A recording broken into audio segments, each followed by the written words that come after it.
Amados, graça e paz, sejam muito bem-vindos a mais um vídeo aqui neste canal. Curta, compartilha, comente, se inscreva neste canal para que o Evangelho do Reino seja propagado. E queridos, o Senhor tem uma palavra ao seu coração. E a palavra de hoje, queridos, está aqui no Evangelho de Marcos. Marcos, no capítulo 11, do verso 20 ao 26. Marcos 11, 20 ao 26, que nos diz: E passando eles pela manhã, viram que a figueira secara desde a raiz. Então Pedro, lembrando-se, falou: Mestre, eis que a figueira que amaldiçoaste secou. Ao que Jesus lhe disse: Tende fé em Deus. Porque em verdade vos afirmo que se alguém disser a este monte, erga-te e lança-te no mar, e não duvidar no seu coração, mas crer que se fará o que diz, assim será com ele.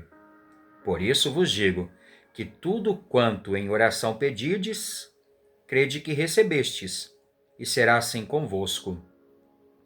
E quando estiverdes orando, se tendes alguma coisa contra alguém, perdoai, para que vosso Pai Celestial vos perdoe as vossas ofensas.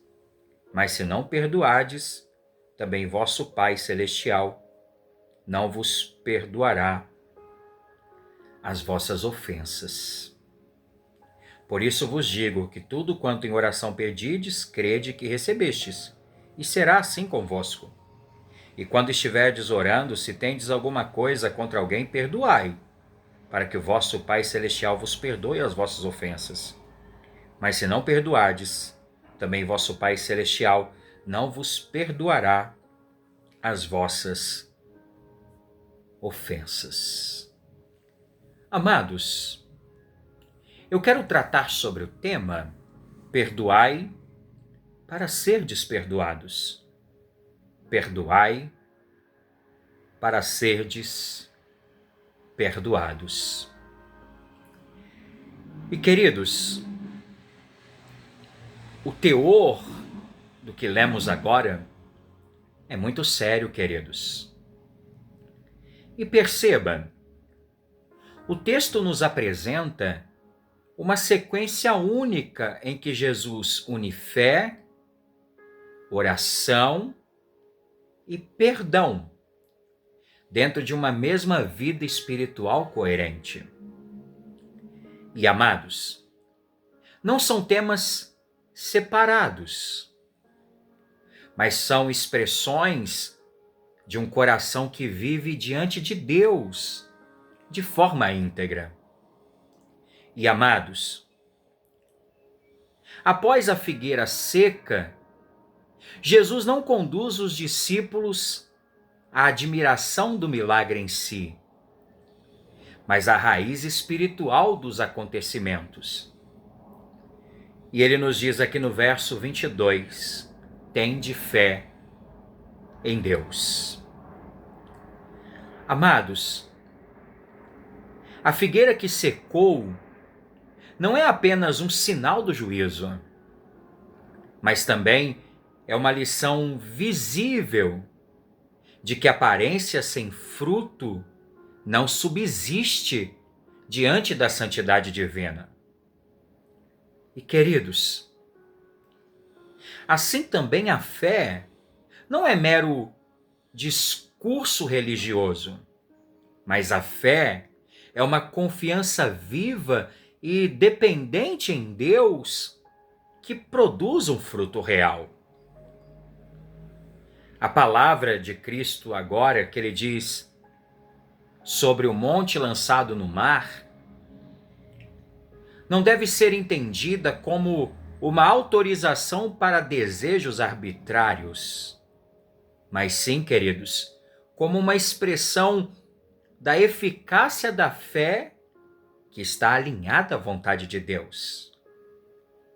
A fé verdadeira, amados, não cria poder próprio. A fé verdadeira se apoia no Deus que governa todas as coisas.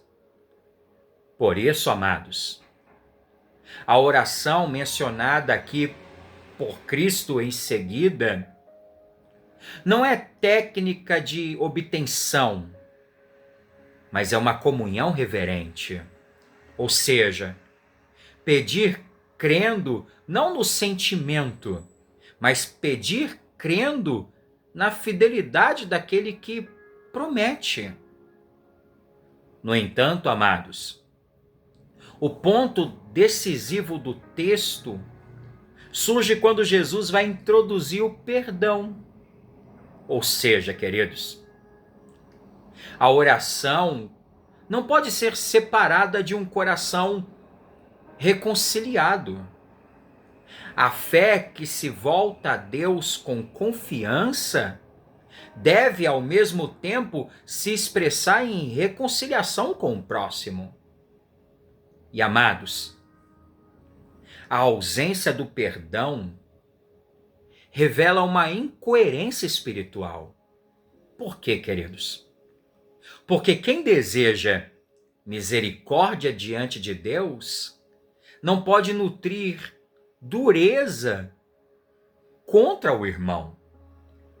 Assim, amados, o perdão não é mérito humano, ou seja, que compra graça, mas o perdão é uma evidência de que realmente, como cristão, compreendemos a graça recebida.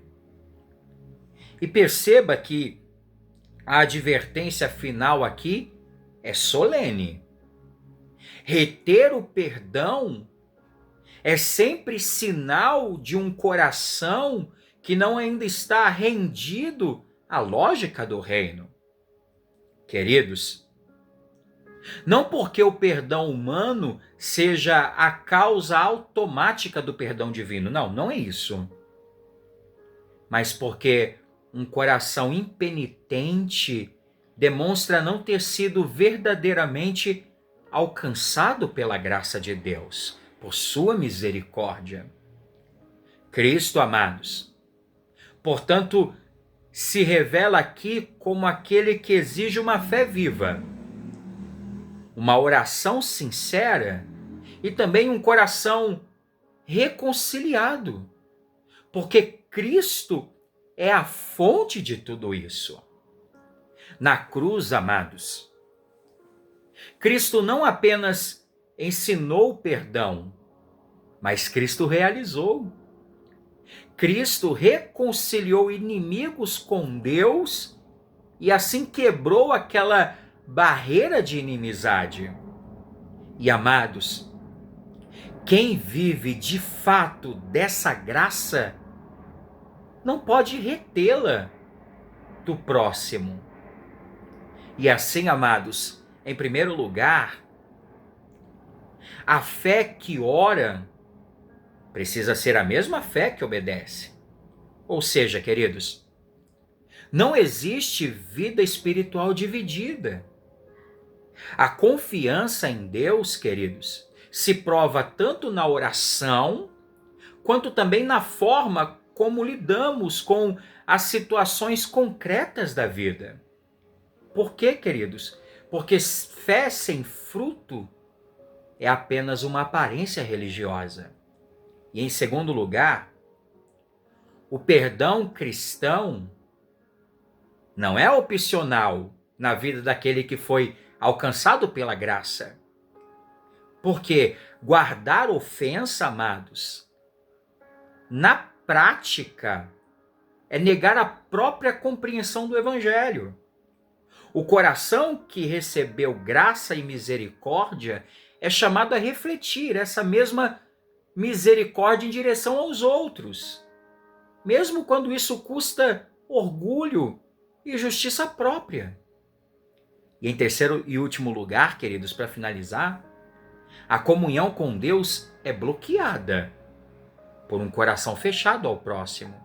Ou seja, perceba, a vida de oração perde profundidade quando há dureza, ressentimento, Não porque Deus se torna indisponível, mas porque um coração não reconciliado perde a sensibilidade para viver em comunhão com Deus. Amados, perdoai para serdes perdoados é, na verdade, a fé que move montes também derruba os muros entre corações. Por isso, perdoai para serdes perdoados. Amém, queridos? Curva a sua fronte, feche os olhos. Pai maravilhoso, que o Senhor possa mudar, transformar e avivar o nosso coração, para que haja perdão, que o Senhor remova todo e qualquer tipo de ressentimento, todo e qualquer tipo de dureza do nosso coração, para podermos amar e perdoar os nossos semelhantes. Pai Santo, pois o Senhor é o nosso maior exemplo de perdão. O teu filho na cruz, sendo ali injustiçado, perdoou aqueles que o crucificaram. Pai Santo, que possamos, por fruto deste coração regenerado, também liberar perdão, perdoar, para que o teu nome seja engrandecido. Pai, eu te engrandeço pela vida deste irmão, desta irmã, por toda a sua casa, que haja reconciliação, Senhor. Eu te engrandeço também pelo dia de hoje, pela minha casa e pela minha família, no nome e para a glória do teu Filho Jesus. Amém. Amém, queridos? Então que o Senhor aplique a sua palavra no nosso coração. Deus abençoe o seu dia, o seu trabalho e a sua amada família. E até mais, com reflexões para a vida.